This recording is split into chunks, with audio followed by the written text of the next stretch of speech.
Hello Stamper, welcome to French's video. I'm Frances Martin, independent demonstrator with Stampin' Up. And today it's about Easter cards. So it's 2 for 1. I'm going to show you with the wreath and with the ribbon. Talking with my friend Kathleen, we were talking about we didn't have much choice of the true Easter. It was like bunny and then the little chick and the lamb. We wanted more something subtle. So this is we start talking and we were looking through Pinterest, and really I'm incorporating a few mixed together here. I really like the sun in the back, and that it's with kind of ecliptic. I cannot say the word today. What's up with me? Kind of ecliptic. And this one I did it in soft sky, and this one I did it in Daffodil Delight. To be honest, I think I like the soft sky better. It's just give like that true light coming. And then the bottom, I use the Sheltering Tree. So first thing we're going to do, I'm going to show you how I cut the wreath though. So when you stamp the wreath, you get that little pointy thing, like a little arrow. If you remember where you're going to put it, like in the bottom, the top, sideways, as long as you remember. For me, I always put them in the bottom, so then I know everything that I do with those stamps, it's in the bottom. And why that it's important, it's because when you come with, and that stamp set, it's the Circle of Spring. That is the stamp set. And then you get the wreath, the framelit for the wreath. That was like 2 years ago. We start having that at Christmas. Now we get a spring one, so it's awesome. So if you look at the framelits, you get the point too. So that this way, it makes it super easy. So you know it's about the bottom to line that up perfectly. Personally, I cut both at the same time. Some people say, oh, mine's not working good when I cut them both at the same time. Well, for me, to be honest, it worked perfect. So you see, I get the perfect match, lined up, lined up. So then I would pass that in the big shop. So that's how I done. And then I color it all, you know, with the marker. That was the longest part, really. And then it come with the little flower too, so I pre-done some, and I was debating maybe adding a few flowers. I don't know if I want to add the flowers, so I'm going to do one with flowers and one without flowers on top. And that's part of the same stamp set. And you get the little thinlits to cut it with. So I pre-stamp the hardwood stamp. This one, it's crumb cake and on crumb cake. And you're going to put your ink, and I bring my paper to it and then rub it. You can put a scrap paper, then boom. I pre-done that to speed it up. This one, I did it in Smoky Slate and Smoky Slate ink. I moved some of those little flowers there. Okay, I'm using this punch, and really you can have it bigger because it's all the same shape. It's just if you use, I'm going to show you how to put it inside the punch, but this one you can do it both ways. I'm going to show you what I'm talking about. So next time, if it's a punch you want to put just partial, you're going to learn. So you would measure this, and it's about 5/8. It's a little bit more than half.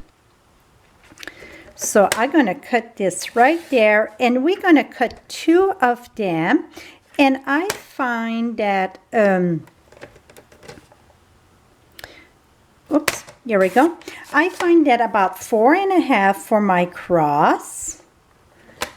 So I need 4.5 and then 3.5. I thought that was a very nice proportion. Now, like I said, you can take this here and slide it on the top. See, this way? This one, it doesn't matter if you slide it on the top because it's all the same shape. If you get a circle, then you have to really put it on top. If not, it would do a divot inside, because this one you can slide it just on the side here and do this. So now I bet you know what I'm talking about. Like if you get that label punch that we used to have, that got that curvy thing to it. well, then you have to pass it through the top. If not, it won't work. It's going to go in instead of a nice shape. So now we get this. You can sponge if you want, you know, a little bit.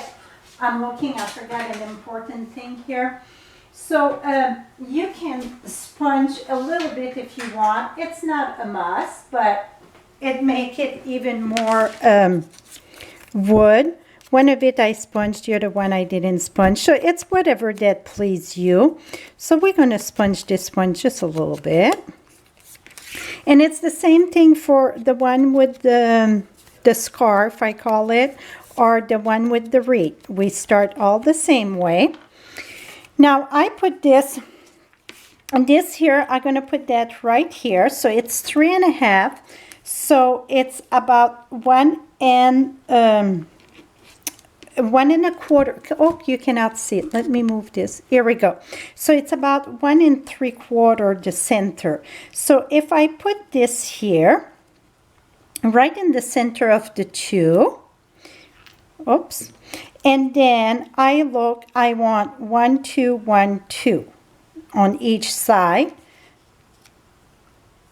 So see, this way it's easy to line that up. So I'm going to put my finger there about where I want the glue. And then I can place that here. Putting it on a piece like this, it's easier to line that up perfect. 1, 2, 3. 1, 2, 3. Here we go. So then it's easy to line that up pretty much in the center, you know, in the center. So it's well balanced. See, you get your cross. Now let me push you down a bit. Here we go. Now we used to have the Blackberry Bliss in this, and we don't carry it anymore, but we get the white.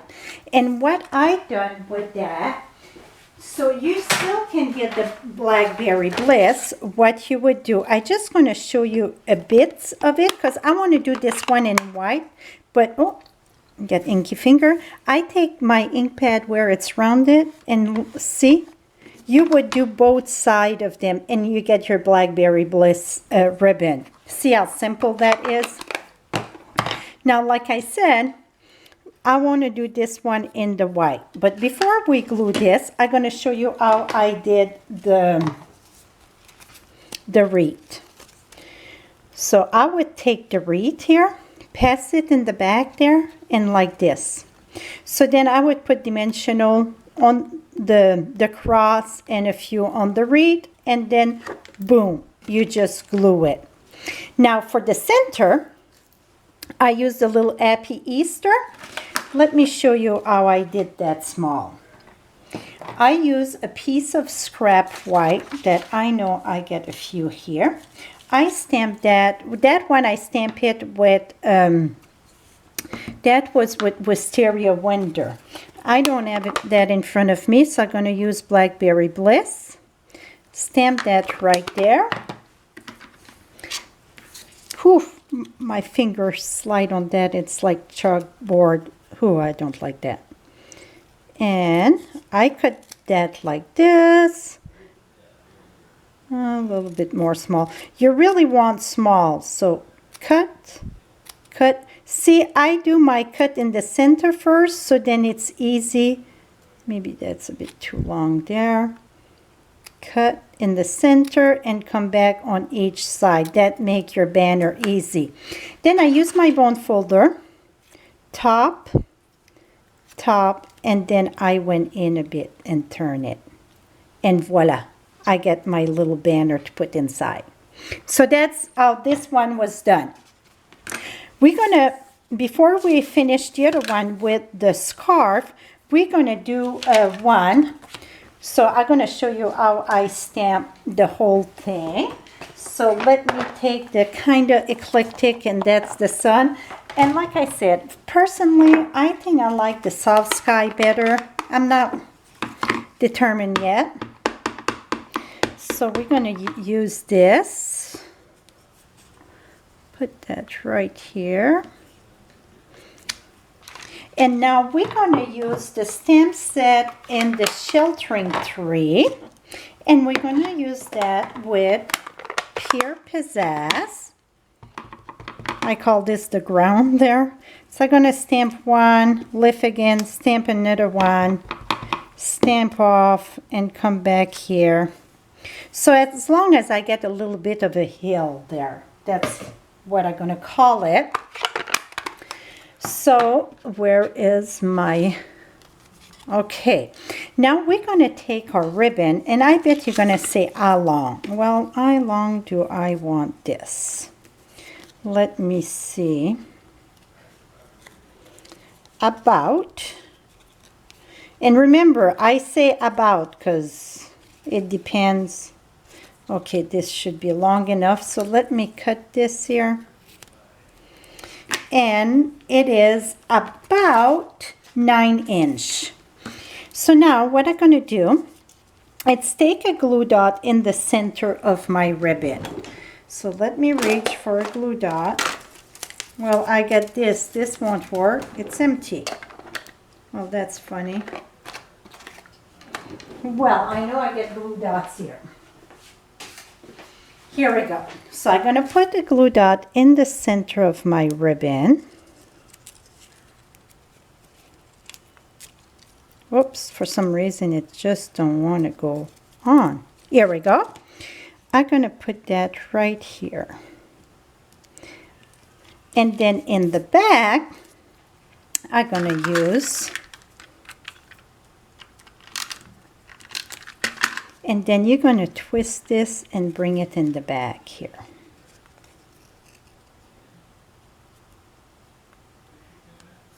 And you want about tuck that in a little bit. See, I just, whoops, I want a bit more in the center. You want to put that glue dot in the center and twist this a bit. Et voila. Now I'm off a bit. That is perfectly fine because it's easier to come back and cut than try to add some. Now what we're going to do, it's take our dimensional, and we're going to put dimensional in the back of this. And I like to put one in the bottom, there, one in the center, and then I like to make sure that my ribbon is secure, so I go off just a little bit, off a little bit. Now we're going to remove this. So it's the same thing that I do for the wreath, but the wreath, you pass the wreath first and then put your dimensional in the back. Come on.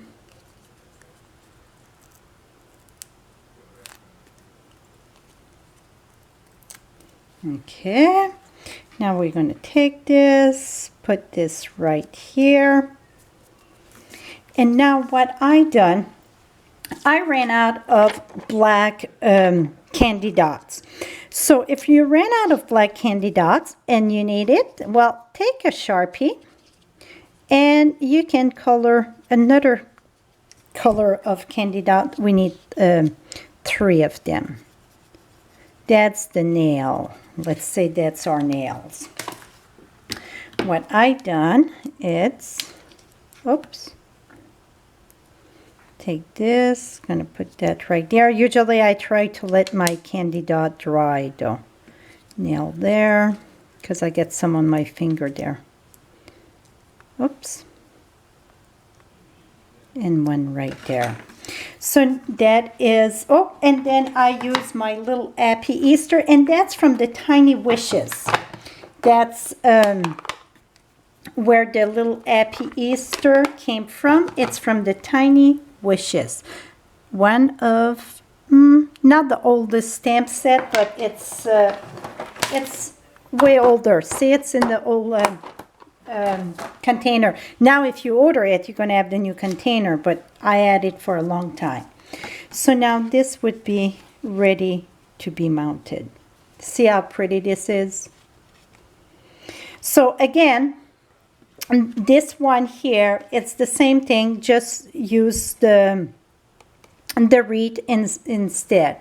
So hope you learned this, you like this Easter card. Like I said, even if we don't have a stamp set, a lot of time you can play with what you got and make the best out of it.